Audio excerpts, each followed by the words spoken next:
வணக்கம். இன்று நாம் யூனிட் 1ல் மாடியூல் 2 பற்றி பார்க்க போகிறோம். அதில் என்ன டாபிக் டீல் பண்ண போகிறோம் அப்படின்னா எக்ஸ்ட்ரின்சிக் செமி கண்டக்டர். போன மாடியூலில் நம்ம என்னென்ன டாபிக் பார்த்தோம்? செமிகண்டக்டருடைய definition. Semiconductor is a substance that has resistance in between insulator and conductor. செமிகண்டக்டரை ரெண்டு வகையாக கிளாசிஃபை பண்ணலாம். intrinsic semiconductor, extrinsic semiconductor. Intrinsic semiconductor is defined as a pure form of semiconductor. It does not conduct current in the normal room temperature.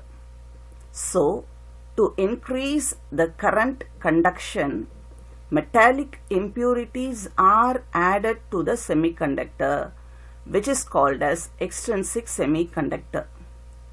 In extrinsic semiconductor, there are two types, N-type semiconductor and P-type semiconductor. In N-type semiconductor, donor impurities are added. Example, arsenic, antimony. So, free holes are produced. In P-type semiconductor, acceptor impurities are added.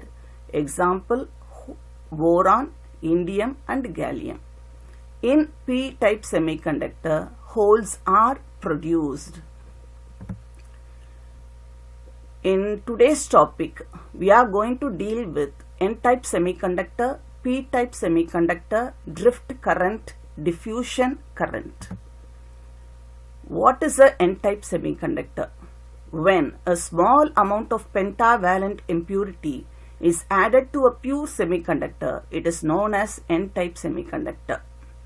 ஒரு pure semiconductorல pentavalent impurity add பண்ணோம், கிடைக்கக்கூடிய செமிகண்டக்டருக்கு பேர் தான் என்ன சொல்றாங்க? N-type semiconductor. pentavalent impuritiesக்கு example arsenic, antimony. இது ஏன் பென்டாவேலண்ட் இம்பியூரிட்டின்னு சொல்கிறோம்? அர்சனிக்குடைய அவுட்டர்மோஸ்ட் ஆர்பிட்டில் 5 எலக்ட்ரான் இருக்குது. 5 அப்படின்னா அதுக்கு பேர் பென்டா அப்படின்னு சொல்லுவாங்க. So arsenic and antimony are called as pentavalent impurities.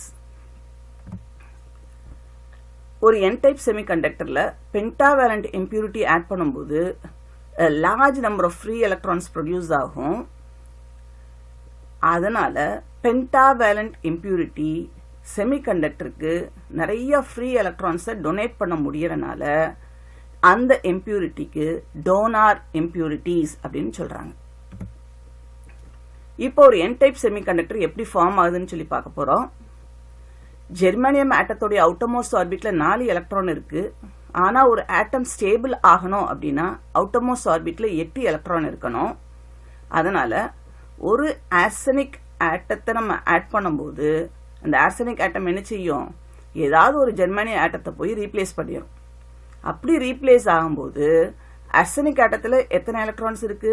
Valence electrons 5. அப்ப ஏற்கனவே இருக்கிற கோவேலன்ட் பாண்ட்ல இருக்க 4 எலக்ட்ரான் அதை ரீப்ளேஸ் பண்ணிடும். மீதி இருக்க 5வது எலக்ட்ரானுக்கு பாண்ட் ஃபார்மேஷன்ல இடம் கிடையாது. பாண்டுங்கிறது எதை சொல்றேன்?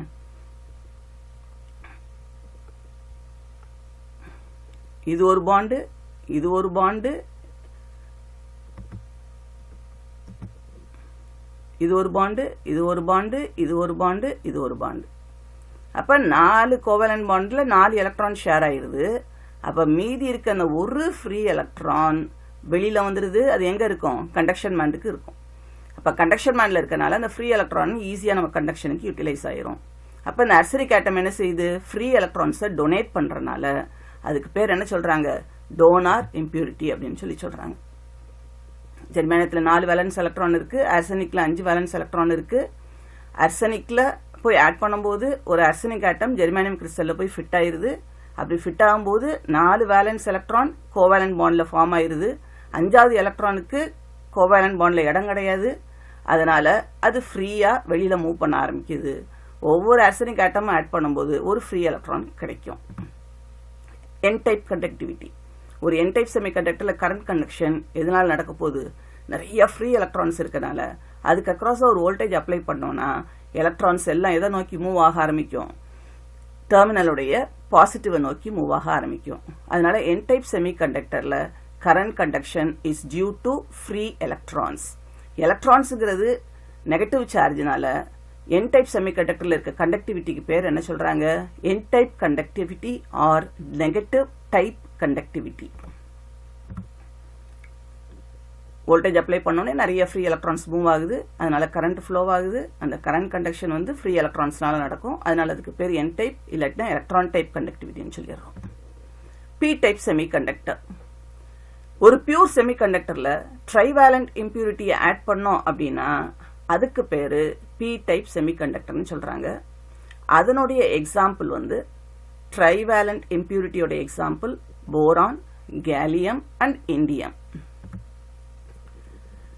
p டைப் செமிகண்டக்டர்ல ட்ரைவேலண்ட் இம்பியூரிட்டி ஆட் பண்ணும்போது லார்ஜ் நம்பர் ஆஃப் ஹோல்ஸ் கிடைக்குது. அதனால ட்ரைவேலண்ட் இம்பியூரிட்டி என்ன சொல்றாங்க? Donor p type semiconductor. When trivalent impurity is added, a large number of holes are produced in the semiconductor. Trivalent impurity add பண்ணும்போது semiconductorல நிறைய holes வந்து generate ஆகும். ஹோல்ஸுங்கிறது positive charge, அது கரண்ட்டை தட் இஸ் எலக்ட்ரான்ஸை வந்து ரிசீவ் பண்ண முடியும். அதனால அதுக்கு பேர் என்ன சொல்றாங்க? அக்செப்டார் இம்பியூரிட்டி அப்படின்னு சொல்றாங்க. இப்போ ஒரு p டைப் செமிகண்டக்டர்ல எப்படி பாண்ட் ஃபார்ம் ஆகுதுன்னு சொல்லி பார்ப்போம். கேலியம்ங்கிறது ட்ரைவேலண்ட் இம்பியூரிட்டி. அது என்ன செய்யுது? நம்மளுடைய ஜெர்மானியத்துடைய ஒரு ஜெர்மானியத்தை ரீப்ளேஸ் பண்ணிடுது. அது ரீப்ளேஸ் பண்ணி எங்க போய் உட்காந்துருது? சென்டர்ல போய் உட்காந்துருது. அப்படி உட்காரும்போது கேலியத்துடைய அவுட்டர்மோஸ்ட் ஆர்பிட்ல எத்தனை எலக்ட்ரான் இருக்கு? 4 எலக்ட்ரான் இருக்கு. அப்ப அந்த 4 எலக்ட்ரானும்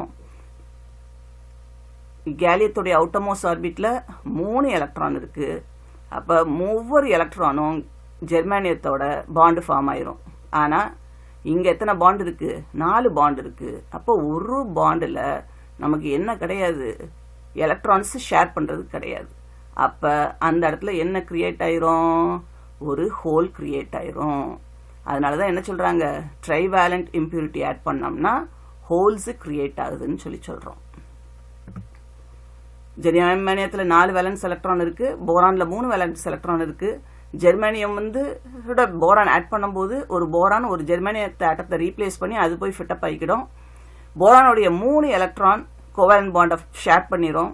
ஆனா ஒரு கோவேலன்ட் பாண்டுக்கு எலக்ட்ரான்ஸ் கிடையாது. அதனால அந்த மிஸ்ஸிங் எலக்ட்ரானுக்கு பேர் தான் என்ன சொல்றாங்க? ஹோலுங்கிறாங்க. ஹோலுங்கிறது ஈஸியா வேலன்ஸ் பேண்ட்ல மூவ் ஆகக்கூடியது. p டைப் செமிகண்டக்டர் அதனுடைய கண்டக்டிவிட்டி எப்படி இருக்குன்னு காமிச்சிருக்கோம். p டைப் செமிகண்டக்டர்ல எது நிறைய இருக்கும்? ஹோல்ஸ் நிறைய இருக்கும். அதனால நம்ம ஒரு வோல்டேஜ் அப்ளை பண்ணோம் அப்படின்னோடனே ஹோல்ஸ் வந்து நெகட்டிவ் சார்ஜை நோக்கி மூவ் ஆகும். ஹோல்ஸுங்கிறது பாசிட்டிவ் சார்ஜ். அதனால p டைப் கண்டக்டிவிட்டிக்கு இன்னொரு பேர் என்ன சொல்றாங்க? பாசிட்டிவ் டைப் கண்டக்டிவிட்டி அப்படின்னு சொல்லுறாங்க.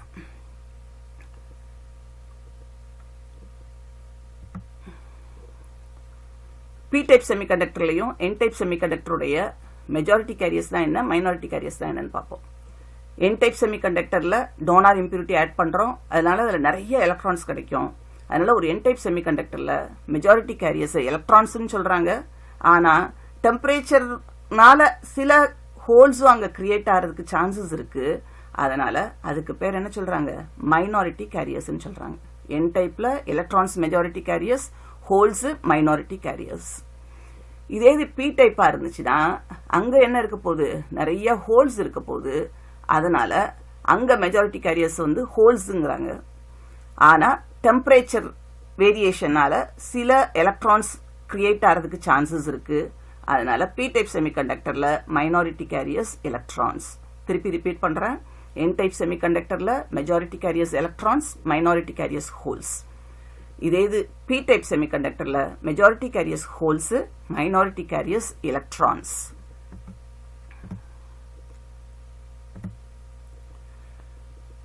அடுத்து நம்ம பார்க்க போற டாபிக் டிஃப்யூஷன் கரண்ட்.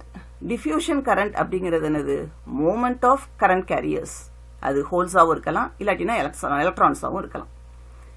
ஆனால் டிஃப்யூஷன் கரண்ட்டுக்கு நம்ம என்ன செய்ய போகிறதில்ல, எக்ஸ்டர்னலாக வோல்டேஜை அப்ளை பண்ண போகிறதில்ல. ஒரு என் டைப் செமிகண்டக்டரையும் பி டைப் செமிகண்டக்டரையும் பக்கத்தில் கொண்டு வந்தோம் அப்படின்னா, என் டைப் செமிகண்டக்டரில் எலக்ட்ரான்ஸ் நிறையா இருக்குது, பி டைப் செமிகண்டக்டரில் ஹோல்ஸ் நிறையா இருக்குது. எப்பயுமே எந்த ஒரு எதாக இருந்தாலும் ஹையர் கான்சன்ட்ரேஷன்லேருந்து லோவர் கான்சன்ட்ரேஷன் ஏரியாவுக்கு மூவ் பண்ணுறதுக்கு ட்ரை பண்ணுவாங்க. இப்போ நம்ம பாப்புலேஷனே நிறையா இருக்கோம் அப்படின்னு, மக்கள் தொகை அதிகமாக இருக்கும்போது நம்ம என்ன செய்ய போகிறோம், அதிகமாக இருக்கிற இடத்த விட்டுட்டு எந்த இடத்துலலாம் பாப்புலேஷன் கம்மியாக இருக்கோ, மக்கள் தொகை கம்மியாக இருக்கோ அங்கே மூவ் பண்ண ஆரம்பிப்போம் இல்லையா. அதே மாதிரி என் டைப்பில் இருக்க எலக்ட்ரான்ஸ் என்ன செய்யும், அது நிறையா இருக்கனால அங்கேருந்து பி டைப்பை நோக்கி மூவ் ஆக ஆரம்பிக்கும். நல்லா ஞாபகம் வச்சுக்கோ, நம்ம எக்ஸ்டர்னலாக வோல்டேஜ் அப்ளை பண்ணலை. இதே மாதிரி பி டைப் செமிகண்டக்டரில் நிறைய ஹோல்ஸ் இருக்குது, அது எதை நோக்கி மூவ் ஆக போகுது, என் டைப் செமிகண்டக்டரை மூவ் ஆக போகுது. அந்த மாதிரி மூவ் ஆகும்போது ஒரு பி டைப் செமிகண்டக்டருக்கும் என் டைப் செமிகண்டக்டருக்கும் ஒரு நடுவில் ஒரு சின்ன ரீஜன் ஃபார்ம் ஆகும். அதுக்கு பேர் தான் டிப்ளீஷன் ரீஜன்னு சொல்கிறாங்க. டிப்ளீஷன் ரீஜன்னா என்னது, அதில் ஃப்ரீ எலக்ட்ரான்ஸோ இல்லை ஹோல்ஸோ கிடையாது. டிஃப்யூஷன் கரண்ட்டுங்கிறது நம்ம எக்ஸ்டர்னலாக வோல்டேஜை அப்ளை பண்ணாமையே மூமெண்ட் ஆஃப் ஹோல்ஸையும் எலக்ட்ரான்ஸும் ப்ரொடியூஸ் ஆகுது பார்த்தியா, அதுக்கு பேர் தான் டிஃப்யூஷன் கரண்ட். டிஃப்யூஷன் கரண்ட் எப்படி டிஃபைன் பண்ணுறோம், the current formed due to the diffusion of electrons and holes in n-type and p-type semiconductor without the application of external energy. drift current. drift currentங்கிறது ஒரு pn type செமிகண்டக்டருக்கு அக்ராஸா voltage apply பண்ணி அதனால ஒரு எலக்ட்ரானும் ஹோலும் move ஆச்சுன்னா அதுக்கு பேர் drift current.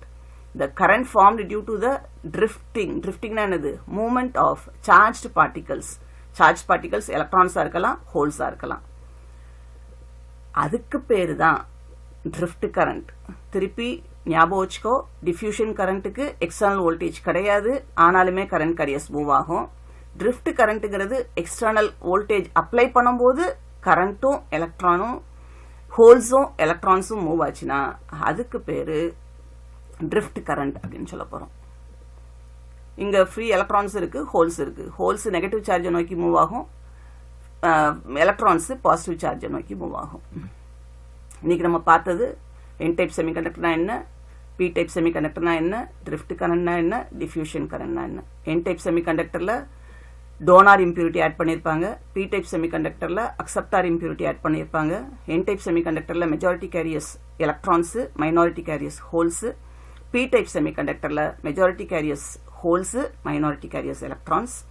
drift கரண்ட்டுங்கிறது ஒரு p டைப்பையும் என் டைப்பையும் பக்கத்தில் பிளேஸ் பண்ணி ஒரு பிஎன் ஜங்ஷனை ஃபார்ம் பண்ணிட்டு அதுக்கு அக்ராஸா வோல்டேஜ் அப்ளை பண்ணி அதனால எலக்ட்ரான்ஸும் ஹோல்ஸும் மூவ் ஆச்சுன்னா அதுக்கு பேர் drift current. டிஃப்யூஷன் கரண்ட்டுங்கிறது எக்ஸ்டர்னல் வோல்டேஜை அப்ளை பண்ணாமல் ஒரு ஹையர் கான்சன்ட்ரேஷன் ஏரியாவிலிருந்து லோவர் கான்சன்ட்ரேஷன் ஏரியாவுக்கு கரண்ட் கேரியர்ஸ் மூவ் ஆச்சுன்னா அதுக்கு பேர் டிஃப்யூஷன் கரண்ட். நம்ம புக் மெட்டீரியலில் பேஜ் நம்பர் 2லேருந்து 7 வரைக்கும் பார்த்துக்கலாம். நம்ம நெக்ஸ்ட் டீல் பண்ண போகிறது பிஎன் ஜங்ஷன் டயோட்னா என்ன, அதனுடைய forward and reverse bias characteristics எப்படி இருக்கும், அதனுடைய கட்டின் வோல்டேஜ் என்ன, பிரேக் டவுன் வோல்டேஜ் என்ன, அதனுடைய அவலாஞ்சி பிரேக் டவுன் எப்படி இருக்கும். தேங்க்யூ.